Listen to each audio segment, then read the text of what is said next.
السلام علیکم ورحمۃ اللہ وبرکاتہ۔ دوستوں، میں ہوں سید منیر احمد ملباگل۔ آپ دیکھ رہے ہیں ہمارا official YouTube channel M F Hassan bin Sabit کو۔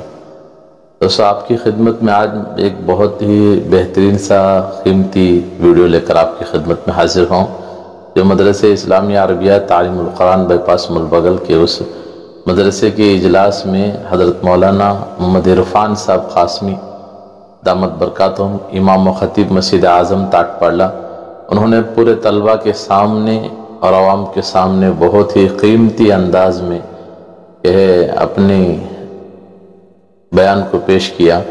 بہت ہی ماشاءاللہ طلبہ کو کہ مدارس میں کس طرح رہنا چاہیے، کس طرح علم حاصل کرنا چاہیے، اور ماں باپ کی بھی ذمہ داری کیا ہوتی ہے کہ بچوں کو مدرسے میں کیسے داخلہ کرائیں۔ ایک مختصر انداز میں حضرت والا نے بہت اچھی طور پر عوام کے سامنے بیان کو پیش کیا ہے۔ بڑی قیمتی باتیں ہیں۔ الحمدللہ ہماری ذمہ داری ہے کہ ہم اس ویڈیو کو ریکارڈ کر کے ہم آپ تک پہنچائیں، تاکہ آپ لوگ سن کر جو اس باتوں کو دوسروں تک پہنچا سکیں۔ تو لہذا آپ حضرات اس پورے بیان کو ضرور سنیے گا اور خیر کی نیت سے اپنے دوستوں میں ضرور شیئر کیجیے گا، اور آپ نئے ہیں تو ہمارے چینل کو ضرور سبسکرائب کریں اور لائک اور شیئر کرنا نہ بھولیے گا۔ السلام علیکم۔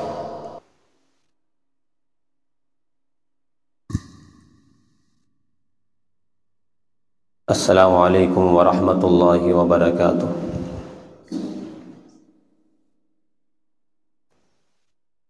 نحمده ونصلی علی رسولہ الکریم،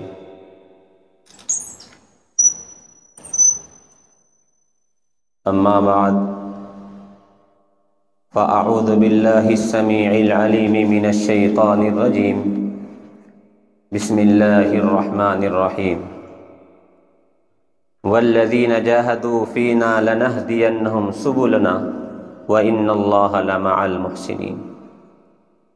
صدق اللہ العظیم وصدق رسولہ النبی الکریم، ونحن علی ذلک لمن الشاہدین والشاکرین والحمد للہ رب العالمین۔ سامعین حضرات، چھوٹے چھوٹے بچے جو علم حاصل کرنے کے لیے دور دراز کا سفر کر کے اپنے ماں باپ وطن کو چھوڑ کر آئے ہیں، وہ اپنے آپ کو کمتر نہ سمجھے، یہ نہ سوچے کہ ہمارا کوئی پوچھنے والا نہیں، یا ہمارے ماں باپ کے دلوں میں ہماری محبت نہیں۔ سب سے پہلے بات یہ یاد رکھے، اللہ تعالیٰ جس بندے کو اپنے نام کے لیے پسند کرتا ہے اسی کو چنتا ہے۔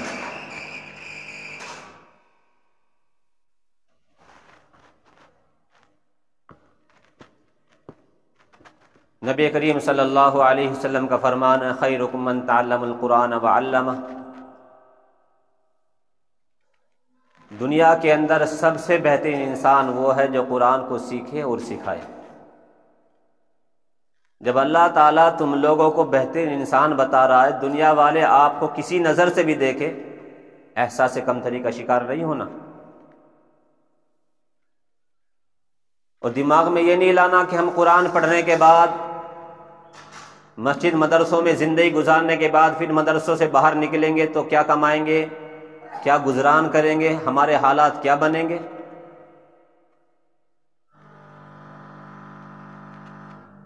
وقت کے بادشاہ عمر بن عبدالعزیز، دنیا ان کو عمر ثانی کے نام سے جانتی ہے۔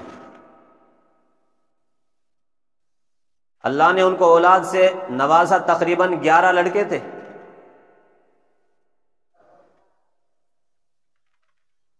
اللہ نے جب بادشاہت عطا فرمائی، دنیا کے حالات تو یہ کہتے ہیں کہ جب انسان کو عہدہ ملتا ہے، پیسہ ملتا ہے، عزت ملتی ہے تو انسان بکھر جاتا ہے، دنیا میں لگ جاتا ہے، اس کو اللہ اس کا رسول یاد نہیں آتا۔ لیکن عمر عبد العزیز وہ انسان ہے، جیسے اللہ نے ان کو عہدہ دیا، بادشاہت دی، تو دنیا کو چھوڑ کر اللہ کے نام کو بلند کرنے میں لگ گئے۔ آخری وقت ہے، دنیا سے جانے کا، رشتہ دار آئے، پڑوسی آئے، آنے کے بعد کیا فرمایا؟ آپ کا آخری وقت ہے، کچھ بچوں کے لیے وصیت کر دیں تاکہ آپ کے جانے کے بعد بچے اپنا گزارا کر لیں۔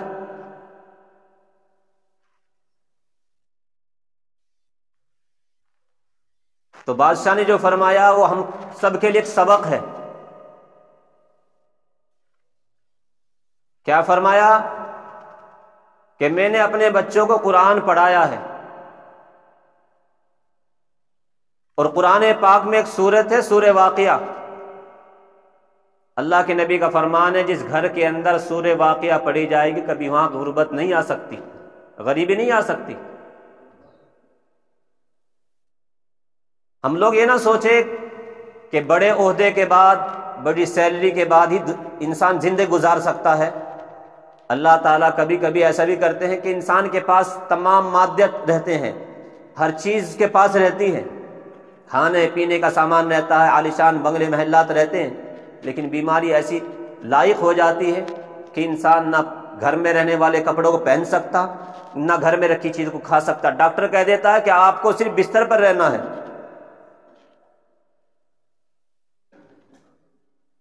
انسان مجبور ہوتا سب کچھ ہونے کے باوجود۔ تو عمر بن عبدالعزیز آنے والے مہمانوں سے فرماتے ہیں کہ مجھے ذرا ٹیک لگا کر سہارا لے کر بٹھا دو، اور بٹھانے کے بعد کیا فرمایا؟ میرے بچوں کو بلاؤ۔ سامنے بچوں کو بلایا گیا، پھر فرمایا کہ میں نے تم لوگوں کو قرآن پڑھایا ہے، قرآن سکھایا ہے، نیک بنایا ہے، اور اللہ فرماتے ہیں وَهُوَ يَتَوَلَّى الصَّالِحِينَ، اللہ تعالیٰ خود نیک لوگوں کا ذمہ دار ہے، متولی ہے، ان کی ذمہ داری خود قبول کرنے والی ذات اللہ لے رہے ہیں۔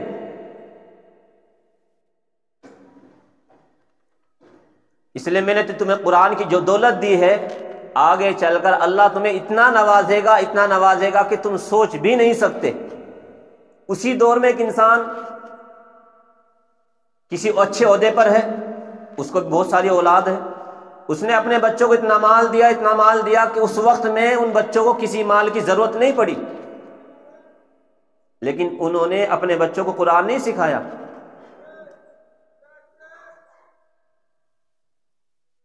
لکھنے والے حالات یہ لکھتے ہیں کہ آگے چل کر چند دنوں کے بعد حالات یہ بنے، عمر بن عبدالعزیز دنیا سے پردہ کر جاتے ہیں، اور ان کے بچے جو اولاد اپنے ماں باپ کے نقش قدم پر چلتی، دین کے معاملات میں دنیا ان کو عزت کرتی، ان کو سلام مارتی ہے۔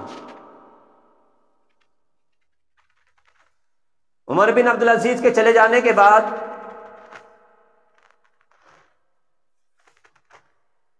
اب دنیا کو تلاش ہوئی کہ عمر جیسا ہی کوئی انسان ہمیں نظر آ جائے تاکہ اپنے علاقے کا اس کو گورنر یا بادشاہ بنایا جائے۔ ہونا یہ ہوا کہ اللہ تعالیٰ نے ان کے بچوں کی قسمت کو جگا دیا، اور دور دراز سے بڑے بڑے انسان آئے، عہدے والے آئے، اور آنے کے بعد کیا فرمایا؟ ہمیں تو عمر بن عبدالعزیز کا ہی بیٹا چاہیے، اپنے علاقے کا گورنر بنانا ہے۔ چند دن یا چند مہینے گزرے تھے، تمام بیٹے اپنے اپنے علاقوں کے یا دور دراز کے علاقوں کے گورنر بنے، وقت کے بادشاہ بنے۔ کس کی وجہ سے؟ باپ نے پھوٹی کوڑی بھی نہیں دی۔ کیا فرمایا تھا کہ میرے پاس جو خزانہ ہے وہ عوام کا خزانہ ہے، اور عوام کا مال میں بچوں کو نہیں دے سکتا، بچوں کو راضی کرنے کے لیے میں اپنی آخرت برباد نہیں کر سکتا۔ نبی کریم صلی اللہ علیہ وسلم کا فرمان ہے، سب سے خراب انسان دنیا کے اندر وہ ہے جو اپنی آخرت برباد کر لے دوسروں کی دنیا آباد کرنے کے چکر میں۔ انسان اپنی اولاد کو راضی کرنے کے لیے، بیوی بچوں کو راضی کرنے کے لیے کہاں سے مال سمیٹ کر لاتا ہے، کیسا ان کو خوش کرنے کی کوشش کرتا ہے۔ اور یاد رکھ لو، یا ایھا الذین آمنوا قوا انفسکم واہلکم نارا، اللہ تو ڈرا رہے ہیں کہ اولاد کے معاملے میں ڈرو، خود بھی جہنم کی آگ سے بچو اور اپنی اولاد کو بھی بچاؤ۔ کبھی کبھی انسان محبت کے جوش میں، اولاد سے لاڑ کے چکر میں غلط قدم اٹھا دیتا، ان کی خواہش پوری کرنے کے لیے دوسرے طریقے اختیار کر لیتا ہے، اللہ تعالیٰ نے اس چیز کو منع کیا ہے، نہ بچوں کو غلط راستے پر لانا، نہ ان کو حرام کی کمائی کھلانا، حلال کی کمائی کھلاؤ۔ فی الوقت بچہ سوچے گا کہ ابا نے ہماری ضرورت پوری نہیں کی، کبھی ہمیں کھلونے لا کر دیے نہیں، کبھی ہمیں گھمانے لے کر گئے نہیں، کبھی ایسے عشرت کا سامان ہم نے دیکھا نہیں، کبھی ہوٹلوں میں اچھا کھایا نہیں۔ لیکن اگر اولاد کو باپ نے قرآن سکھا دیا، ان کو نیک بنا دیا، تو اللہ خود ذمہ داری لے رہے ہیں کہ ان کو میں کبھی بھی زندگی میں بھوکا نہیں رکھوں گا۔ وَهُوَ يَتَوَلَّى الصَّالِحِينَ، اللہ نیک لوگوں کا متولی ذمہ دار بن کر آ رہا ہے۔ تم لوگ جو قرآن سیکھنے آئے ہو، اگر صحیح نیت رکھ کر قرآن سیکھ کر جاؤ گے، اللہ اتنا دے گا کہ سوچ بھی نہیں سکتے۔ اور بڑے بڑے اللہ والوں نے، جن کا نام ہم بڑی بڑی کتابوں میں پڑھتے ہیں، واقعات سنتے ہیں، ان کا نام ایسے ہی نہیں آیا کہ انہوں نے آرام سے گھر میں بیٹھ کر حلوے کھا کر قرآن پڑھ لیا ہوگا۔ ان لوگوں کو ایک حدیث سیکھنے کے لیے، ایک استاد سے سبق سیکھنے کے لیے دوسرے ملک کو جانا پڑتا تھا۔ ابو حاتم رازی اپنے وقت کے وہ اللہ والے ہیں کہ جن کے شاگرد ترمذی شریف کو لکھنے والے، ابو داؤد شریف کو لکھنے والے ان کے شاگرد ہیں۔ ان کے استاد ابو حاتم رازی تقریباً 1200 سال پہلے 3 آدمی گھر سے نکلتے ہیں علم کی تلاش میں، 3 مہینے کا راشن ساتھ میں ہوتا ہے، اور دماغ میں رکھتے ہیں مزے آ گئے، 3 مہینے کا راشن ساتھ میں، آرام سے علم حاصل کریں گے۔ لیکن وہ زمانے کی بات ہے کہ جب سمندر کے اندر جہاز نہیں چلتا تھا کرنٹ کا، یا مشینری نہیں تھی، جہاز چھوٹی چھوٹی کشتیاں ہوتی تھی، اور وہ بھی ہوا کے سہارے چلتی تھی۔ اگر کبھی ایسا ہو جائے کہ ہوا الٹے رخ پر چلی گئی تو کئی مہینے سمندر میں پھرتے رہنا۔ وہ تینوں چھوٹے بچے طالب علم اپنے گھر سے نکلتے ہیں علم کی پیاس بجھانے کے لیے، علم حاصل کرنے کے لیے۔ گھر سے نکلے، راستے میں سمندر پڑا، کشتی سواری پر لی، کشتی میں بیٹھے۔ اللہ کو یہی منظور تھا، یاد رکھ لو، جو انسان شروع میں مشکل حالات کو دیکھ کر ہمت کے ساتھ، استقامت کے ساتھ آگے بڑھتا چلا جاتا ہے، ایک دن بڑا انسان بنتا ہے۔ اللہ علم بھی دیتا ہے، دولت بھی دیتا ہے، دنیا میں ملے گی، آخرت میں ملے گی۔ یہی ہوا، آگے چل کر سمندر میں جیسے جا رہے ہیں تو ہوا نے رخ پھیر لیا، اتنی دور لے کر چلی گئی ہوا کہ 3 مہینے سمندر میں ہی گزر گئے، راشن ختم۔ 3 مہینے کے بعد ہوا رکتی ہے، سمندر کا طوفان رکتا ہے، کنارے لگتے ہیں، کنارے لگنے کے بعد کشتی سے اترے، 2-4 دن کا جو توشہ تھا، ساتھ میں کھانا وغیرہ تھا، اس کو تھوڑا تھوڑا کر کے کھا رہے ہیں، جنگل میں نکلے ہیں، راشن ختم۔ ایک طالب علم بھوک پیاس برداشت نہیں کر سکا، بے ہوش ہو کر نیچے گر جاتا ہے۔ 2 ساتھی اس کے لیے پانی کے لیے نکلے، ایک اور آگے چلا، اس کی بھی حالت وہی ہوئی، کھانا پانی نہ ہونے کی وجہ سے وہ بھی بے ہوش۔ اب تیسرا ہے، 2 ساتھی بے ہوش ہو گئے، تیسرا آدمی ہمت ہار گیا، جاؤں تو کہاں جاؤں، کبھی ادھر دوڑتا ہے، کبھی ادھر دوڑتا ہے۔ سامنے سے نظر آتا کہ کوئی قافلہ آ رہا ہے، کپڑا ہلا کر ان کو نزدیک بلایا۔ بلانے کے بعد پوری داستان سنائی کہ ہم طالب علم ہیں، اپنے گھر سے علم حاصل کر لینے کے لیے نکلے تھے، 3 مہینے کا توشہ بھی ساتھ تھا، وہ 3 مہینے ہمارے سمندر میں خراب ہو گئے، توشہ بھی ختم، اب ہمارے پاس کوئی ذریعہ نہیں۔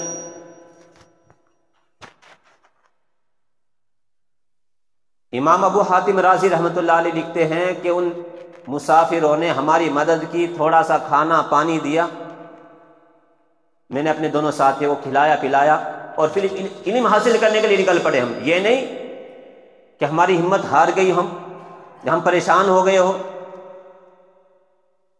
یا ہم کسی کے محتاج بن گئے ہو، یا مسافروں سے کہنے لگے کہ بھائی ہمارے لیے کھانے کا انتظام اور کر دو۔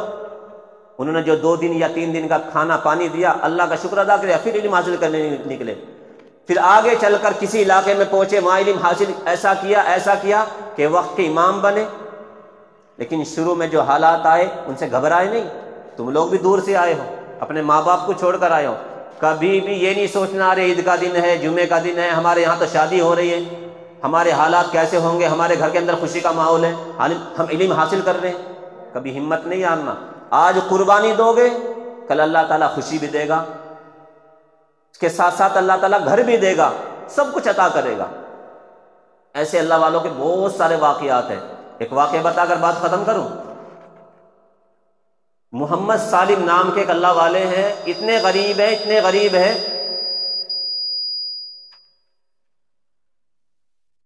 کہ اپنے گھر کے اندر گزارا نہیں ہو رہا ہے۔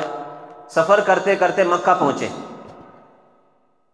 جب مکے میں پہنچے طواف کر لیا، طواف کرنے کے بعد دعا مانگنے بیٹھے، رب کریم میرے لیے روزی کا انتظام کر دے۔ عالم ہے، مکے کے پاس بیٹھ کر دعا مانگی جا رہی ہے۔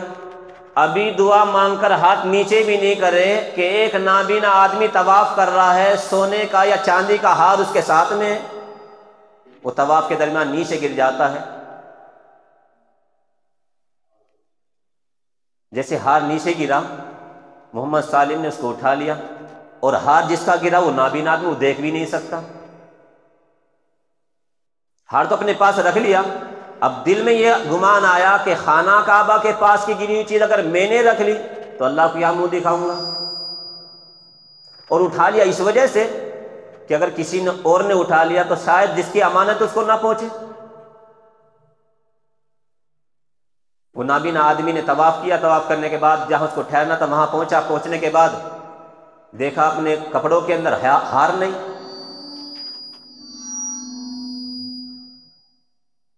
تو جہاں وہ نابینا آدمی طواف کرتا تھا یا جس جگہ سے گزرا وہیں واپس آیا، اور آنے کے بعد تلاش کرنے لگا، اور ساتھ میں یہ دعا دے رہا ہے، رب کریم میرے گھر کے اندر میری بیوی نہیں، بچوں کی امانت تھی، میرے بچے بڑے ہیں، اس ہار سے ان کی ضرورت پوری کروں گا، اپنی بچی کو جہیز وغیرہ میں جو بھی دینا ہے مجھے دوں گا، اس لیے میں نے یہ ہاتھ امانت کے طور پر رکھا تھا۔ رب کریم اگر یہ ہار بھی چلا گیا تو بچوں کو کیا منہ دکھاؤں گا میں؟ تو اعلان کیا اگر کسی کو میرا ہار ملا ہو وہ لوٹا دے۔ محمد سالم جو اللہ والے ہیں انہوں نے وہ ہار چپکے سے ان کے ہاتھ میں رکھ دیا، اور ہار رکھنے کے بعد واپس آئے۔ اب وہ اللہ والا دعا دے رہا ہے، وہ نابینا آدمی، رب کریم جس بندے نے جس اخلاص کے ساتھ میرا ہار واپس کیا ہے اس کو دونوں جہاں کے اندر کامیابی عطا فرما، بہترین روزی عطا فرما، اس کا گھر خوشیوں سے بھر دے۔ دعا دے کر وہ چلے گئے۔ محمد سالم کہتے ہیں میرے دل کے اندر شک پیدا ہو رہا، طالب علم تمہارے پر یہ دور آتا ہے، کبھی کبھی تم سفر میں نکلتے ہو، راستے میں چلے جاتے ہو، کوئی چیز مل گئی تو یہ نہیں سوچنا کہ ہماری چیز ہو گئی ہے، مدرسے کے اندر ملی تو فوراً استاد کے حوالے کر دو، بس میں سفر کر رہے ہیں وہاں فوراً جو ٹکٹ کاٹنے والا ڈرائیور رہتا ہے اس کے حوالے کر دے۔ یہ چھوٹے چھوٹے ہمارے کام ہمارے مذہب کو بھی اور ہمیں بھی اونچا کرتے ہیں۔ حالات دگرگوں رہتے ہیں، پریشان کرنے والے حالات رہتے ہیں۔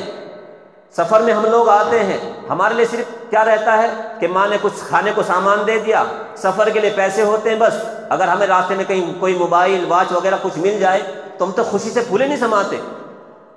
کبھی نہیں کرنا ایسا۔ کہیں گری ہوئی چیز اگر مل گئی فوراً واپس کر دو، اللہ تعالیٰ اس سے بہتر عطا کرے گا۔ وہ اللہ والے دل میں شک تو کر رہے ہیں کاش یہ ہار میں رکھ لیتا، میں تو خانہ کعبہ کے پاس طواف کرنے کے بعد اللہ سے بھیک مانگنے بیٹھا ہوں کہ اللہ میری روزی کا انتظام کر دے۔ اللہ نے روزی دی بھی اور پھر میں نے اس کو واپس کر دی۔ اگر میں اس کو اٹھا لیتا رکھ لیتا، نابینا کیا معلوم تھا، لیکن دل کے اندر آیا یہ انسان نابینا، اللہ نابینا نہیں، وہ سب کچھ دیکھتا ہے۔ وہاں سے نکلنے کے بعد سفر کرتے کرتے کرتے ایک جگہ علاقے میں پہنچے، کئی مہینے کے بعد پہنچے، وہاں جا کر دیکھا کہ مسجد نظر آتی ہے، مسجد کے پاس پہنچے، اذان دی، اذان دینے کے بعد نماز کے لیے انتظار میں ہیں، گاؤں والے آئے، آنے کے بعد ایک دوسرے کو دیکھ رہے ہیں۔ ہمارے یہاں تو ماحول آج ایسا ہے کہ امام صاحب نماز پڑھتے، وہ زمانے کی بات ہے کہ وہاں یہ دیکھا جاتا تھا کہ محلے کے اندر سب سے بہترین انسان کون ہے، وہ نماز پڑھائے گا، نیکی تلاش ہوتی تھی۔ یہ اللہ والے محمد سالم اس بستی میں موجود ہیں، مسافر بھی ہیں۔ گاؤں والے نے کہا تمہارے چہرے سے پتہ چلتا ہے کہ تم نیک انسان، آپ ہماری نماز کا انتظام کر دے، نماز پڑھانے امامت کر دے آپ۔ نماز پڑھائی، انداز اچھا لگا لوگوں کو، کہنے لگا آپ کہاں سے؟ کہ میں مسافر ہوں، غریب آدمی ہوں، روزی کی تلاش میں نکلا، کیا آپ ہماری مسجد میں رہ جائیں، امامت کریں، آپ کے خرچے کا انتظام ہم کریں گے۔ جیسے امامت میں لگے 2-4 دن کے بعد محلے والوں نے مشورہ کیا کہ اب سے پہلے جو ہے یہاں امام تھے ان کا انتقال ہو گیا، ان کی بیوی بھی نہیں، ان کے بچے ہیں، ایک بیٹی ان میں نوجوان ہے، شادی کے قابل ہے، ہم ان سے اجازت لے کر آئے ہیں، اگر آپ ہاں کر دیں تو آپ کا نکاح بھی کر دیا جائے گا۔ تو انہوں نے ہاں کر دی کہ میں اسی بستی میں رہ جاؤں گا، یہیں امامت کر لوں گا، ان کے بچوں کی دیکھ بھالی بھی کر لوں گا، جو پرانے امام یہاں سے چلے گئے ہیں، اللہ کو پیارے ہو گئے۔ تو جیسے ہی نکاح ہوا، نکاح ہونے کے بعد پہلی رات میں دلہن سے ملاقات ہوتی ہے تو وہی ہار دلہن کے گلے میں نظر آتا ہے۔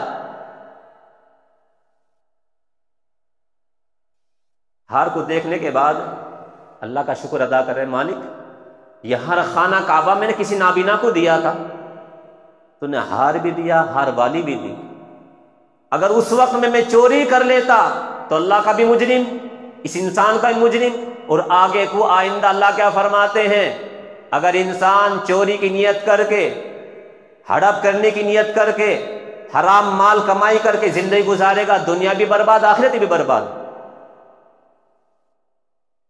تو اللہ کا شکر ادا کر رہے ہیں، سر سجدے میں رکھنے کے بعد اپنی بیوی سے پوچھتے ہیں یہ ہار تمہیں کس نے دیا؟ کہ یہ ہار مجھے کسی نے نہیں، میرا ہار خود میرا ہے، یہ میرے ابا نے مجھے دیا ہے۔ یہ کہ تمہارے ابا کون تھے؟ کہ اس مسجد کے امام تھے، نابینا تھے، حج کرنے گئے تھے، آنے کے بعد انہوں نے اپنے حالات سنائے کہ میں حج کرتا تھا، طواف کے درمیان یہ ہار گم ہو گیا، اور پھر مجھے ایک آدمی نے یہ ہار واپس کیا، میں نے اس کے لیے دعا کی، اللہ ایسا ہی نوجوان میری بچی کے لیے منتخب کر دے۔ تو میں نے خانہ کعبہ میں بیٹا تیرے لیے دعا مانگ کر آیا ہوں، تجھے شوہر نیک ملے۔ کہ میرے ابا نے خانہ کعبہ میں تمہارے لیے دعا مانگی تھی، اللہ نے تمہیں تمام راستوں سے نکال کر یہاں بھیجا ہے۔ کہا یہ ہار تو میں نے ان کو دیا تھا، کہ اللہ نے تمہاری بھی سن لی، میرا ابا کی بھی سن لی۔ تم نے اللہ سے دعا مانگی کہ اللہ مجھے روزی کا انتظام کر دے، اللہ نے تمہیں امامت کا فرائض بھی دے دیے، عزت بھی دے دی، اور یہاں سے تمہیں خرچہ بھی ملے گا۔ میرے ابا نے دعا مانگی تھی اللہ میری بیٹی کے لیے کوئی بہترین نیک لڑکا نصیب کر دے، تو وہ بھی دے دیا۔ تو بتانے کا مقصد یہ ہے، اگر نیک نیت کے ساتھ زندگی گزارو گے، اللہ دنیا کے اندر عزت بھی دے گا، دولت بھی دے گا۔ کبھی بھی علم حاصل کرنے کے بعد یہ نہیں سوچنا میرا گزارا کیسے ہوگا۔ مدرسوں کے اندر، مسجدوں کے اندر تو 5-10 ہزار روپے تنخواہ ملتی ہے، اللہ تعالیٰ بے نیاز ہے، جب وہ کسی کو نوازتا ہے وہ کسی کا عہدہ نہیں دیکھتا، شکل و صورت نہیں دیکھتا، وہ اعمال دیکھتا ہے۔ اس لیے یہ عمر تمہاری علم حاصل کرنے میں ایسا منہمک ہونا ہے، ایسی محنت کر کے دکھانی ہے کہ دنیا کو چھوڑ دو، ہمیں دنیا سے کیا مطلب، مدرسہ ہے وطن اپنا، مریں گے ہم کتابوں پر، کفن ہوگا ورق اپنا، سب کچھ اپنی تعلیم کو بنا لو، دوستوں کو بھول جاؤ، وطن کو بھول جاؤ، دنیا کی رنگ رنگیلیاں، یہ کھانے پینے، یہ شہر کے آبادیاں تمام بھول جاؤ، صرف اپنے قرآن سے علم حاصل کرنے میں لگ جاؤ، اللہ اتنا دے گا اتنا دے گا، تم دور بھرکاؤ گے اللہ تمہارے قدموں میں ڈالے گا۔